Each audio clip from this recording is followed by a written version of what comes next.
You are looking at Julian's pronunciation guide, where we look at how to pronounce better some of the most mispronounced words in the world, like this other curious word. But how do you say what you're looking for today? We are looking at how to pronounce these names, as well as how to say more interesting but often confusing names that too many mispronounce. So make sure to stay tuned to the channel. So how do you say it? Well, it depends of the origin of the person.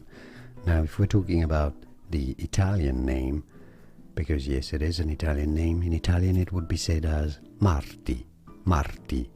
Now, in Spanish or Catalan to be precise, this is Catalan for Martin, it is said the other way around with an emphasis on the second syllable.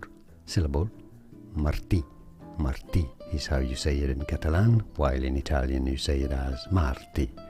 And now you know. Like and subscribe if you found this video useful. Like it at least, it helps me immensely. More videos for you here to learn more correct pronunciations.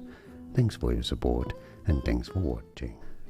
Here are more videos on how to pronounce more confusing words and names too many mispronounced. Like this video if you found it useful. I appreciate your support. I'll see you soon and thanks for watching.